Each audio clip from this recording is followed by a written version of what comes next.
There is a habitat entirely missing from the western coast of Britain that can, and I believe will, come back, but it's not going to happen quickly, nor will it be easy.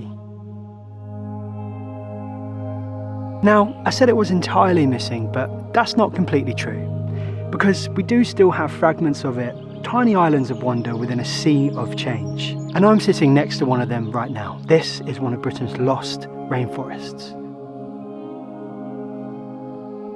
A habitat which would have covered nearly a quarter of the country.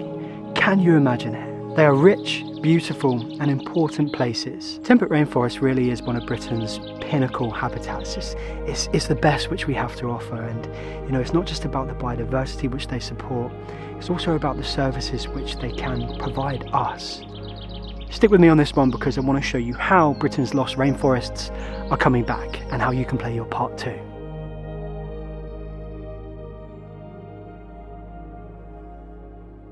So 10 years ago, I think it's fair to say that most people had never heard of the term temperate rainforest in a British context. But today it has become one of the flagship habitats of the nature restoration movement.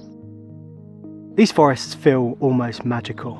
Twisted oak trees disappear beneath thick blankets of moss, and ferns are spilling from every surface, and rare lichens cling to the ancient branches. Throughout the year, on sunny days like this, and especially on wet mornings, the air feels heavy with moisture, and every rock, branch and tree trunk seems to be alive. But their beauty is only part of the story. Temperate rainforests are among the richest habitats in Britain, providing home for thousands of species of plants, fungi, insects, birds and mammals. Many of these species struggle to survive anywhere else. Some lichens found in these forests are so rare that Britain now holds internationally important populations. And I think what makes them even more remarkable is that these habitats, when you visit them, they don't feel unusual. For thousands of years, rainforests like these covered large areas of Western Britain. They were once a defining feature of our landscape. What we're looking at today isn't some exotic habitat or an anomaly. It's a surviving fragment of Britain's own natural heritage, and it's one that we must get back. So we believe that temperate rainforest once covered around a fifth of the country, stretching across much of the wet western fringes. But over centuries, these forests were gradually cleared for timber, fuel, farming and development. What was once a vast network of rainforests became fragmented into isolated pockets scattered across the landscape. And today, only small fragments like that remain, like here at Blacktor Copse on Dartmoor. Many of these surviving woodlands are tiny compared to what came before, and these fragments continue to face challenges from invasive species, overgrazing, pollution, and a changing climate. Yet, despite all of this, they really do continue to hold on, in these valleys tucked away along steep river banks and across the wetter parts of Western Britain. These forests which remain offer a glimpse into what much of this landscape may once have looked like. And that's why organisations like the 1,000 Year Trust exist, not just to protect and enhance the remnants which remain, but to try and help this habitat recover and expand throughout Britain. And that's what makes this story so exciting. For a long time, conservation has focused on protecting the small fragments of rainforest that remain, but a growing number of people are beginning to ask a much bigger question. What if we didn't just protect Britain's temperate rainforest? What if we brought it back? Across Western Britain, there are millions of hectares of land with the right rainfall, the right temperatures, and the right conditions to support rainforest once again. You see, rainforest of course needs high rainfall, it also needs high humidity, fairly stable temperatures, and of course, trees. And I think we've realised that our rainforests are of course incredibly resilient, but restoring rainforest isn't just about planting more trees. The question is what these landscapes should actually look like in the future. How do we create rainforests that are bigger, richer, and more resilient than the fragments that we have today? And perhaps most importantly, how do we make them work alongside the people who live and work in these landscapes? To find out, I travelled back to Cornwall to catch up with Merlin, founder of the 1,000 Year Trust. Growing up in one of these rainforests and now spending years thinking about what the next 1,000 years of Britain's rainforest story could look like, his vision really does go far beyond protecting these surviving fragments, and instead he's trying to imagine what a future rainforest landscape could look like and how people can play a role within it. Okay, so we're back in the wonderful temperate rainforest, which is looking especially beautiful now with all the bluebells. Yeah. People always ask me, they say, when is the most beautiful time in the rainforest? And I don't like to pick a particular season, because I always say the difference between tropical rainforest and temperate rainforest is the seasonality, the dynamism, the constant changing of these Atlantic temperate rainforests, which, you know, in December are covered in snow with not a single bit of green or a leaf to be seen, and you can hear the river because there's nothing muffling the sound, and there's no bird song.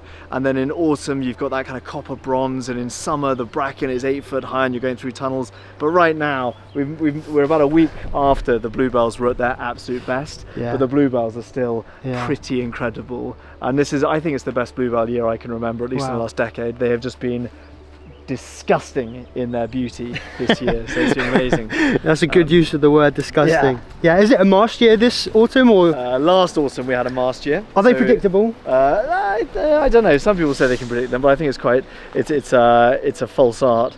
But yeah, we had a mast year last autumn, and we've gathered, and we just met Hugh actually coming through, who's been helping to manage our tree nursery, where he reckons we have 19,000 young oak trees currently growing, which is wonderful, and he's looking after that. And so we probably won't have a mast this year, which means there'll be far fewer acorns on the ground. But the forest is looking pretty exceptional. It's pretty exceptional. Yeah, I've been a couple of times and it's just wonderful. There seems to be many challenges to getting temperate rainforest back and thriving, but I think nailing livestock grazing, I mean, it's just your term in your book, agro-rainforestry. Still not quite caught on, but I'm still pushing it. Are you preaching that to the landowners around here? I am doing a lot of that at the moment. There are huge challenges. I mean, so in terms of re-establishment, there are issues with deer and squirrel are the really big ones. So we have a lot of deer grazing, mainly from roe and red. And you'll see, we passed a few trees that have been, I mean, even here, like, you know, that'll have been a roe, snapping that off. We've got more and more trees where you're seeing a bit of bark stripped. As soon as the trees are big enough and strong enough for a squirrel to be within the canopy, we'll get squirrels starting to strip bark to be able to eat the soft lignum and the sap.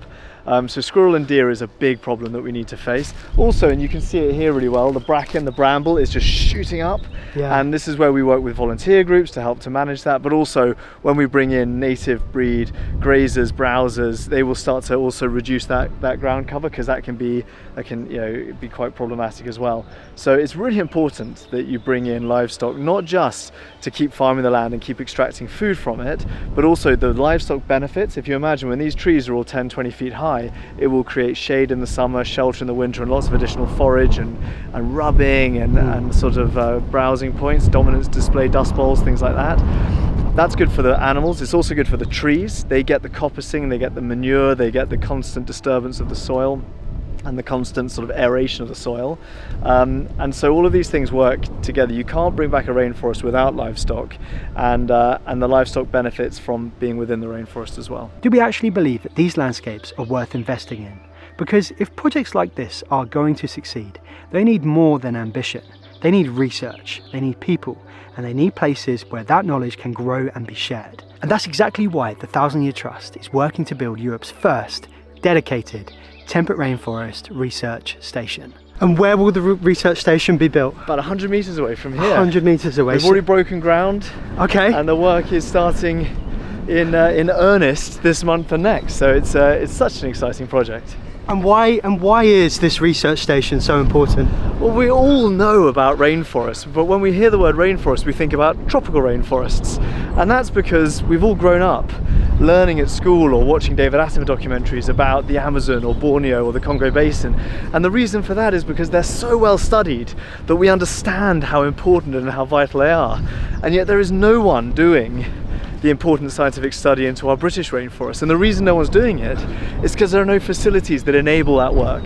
So we are building Europe's first Atlantic temperate rainforest research field station here on Bodmin Moor, and it will be a place that facilitates that study all the way from southwest Norway to northern Portugal, across that entire bioclimatic envelope. This will be the beating heart of that. For scientists, academics, researchers, journalists, even the occasional well-behaved politician, to come here, learn about this habitat in a 4,000-year-old Atlantic temperate rainforest and really unlock the rainforest code in Britain. It just seems crazy to me that we don't have something like this already for what is. It's tragic. One of the most exceptional habitats, not just on here, but as you said, you know, there's many countries which have this habitat. So yeah, and when you think that we've lost over 98% of our Atlantic temperate rainforest, and you compare that to the tropical rainforest biome where they've only they've lost 50%, and that is a huge tragedy, but they still have 50% left. We have less than 1% left, somewhere around 1%. The time to save it is now, and this research station is going to make that a reality. Yeah. This year, they need to raise £1 million in order to make that happen. And to help make this happen, Merlin's father Robin has decided to do something extraordinary. At 90 years old, Robin is attempting to water bike more than 100 miles along the River Thames. And this isn't to achieve a world record or any kind of personal glory. He's doing it to help raise money for Britain's rainforests. After spending a lifetime exploring and advocating for some of the world's greatest rainforests in Borneo and the Amazon, he's now raising funds to help protect one of Britain's forgotten ones. So if you'd like to go and support the project and support Robin, you know, do go and show the old boy some encouragement. It really is a remarkable effort to be doing this at 90 years old. I'll leave a link to this down in the description and comments of the video. So will Britain ever be covered entirely in this, you know, undisturbed, impenetrable rainforest? Well, I think the answer is no. The landscape really has changed too much for that, and that's not really the goal anyway.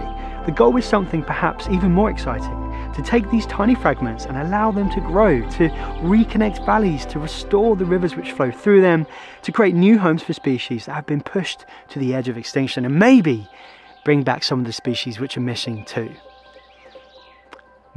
And really, you know, restoring Britain's rainforests is about the next 1,000 years. It's about giving future generations, you know, something which is beautiful and widespread, and really not how we see it today, which is a relic. If you've enjoyed this video and you haven't yet subscribed, then I do encourage you to. We share stories here of nature restoration and exploration. The very best way of supporting the channel is by becoming a Leave Curious member. We're doing very exciting things over there. I'm working to build a platform which really does connect people like yourselves who care about nature restoration with people like Merlin who are doing the work. So yeah, I'm working on that at the minute. And yeah, that's linked on screen here, along with a video for you to watch next. But in the meantime, thank you so much for watching. Leave Curious.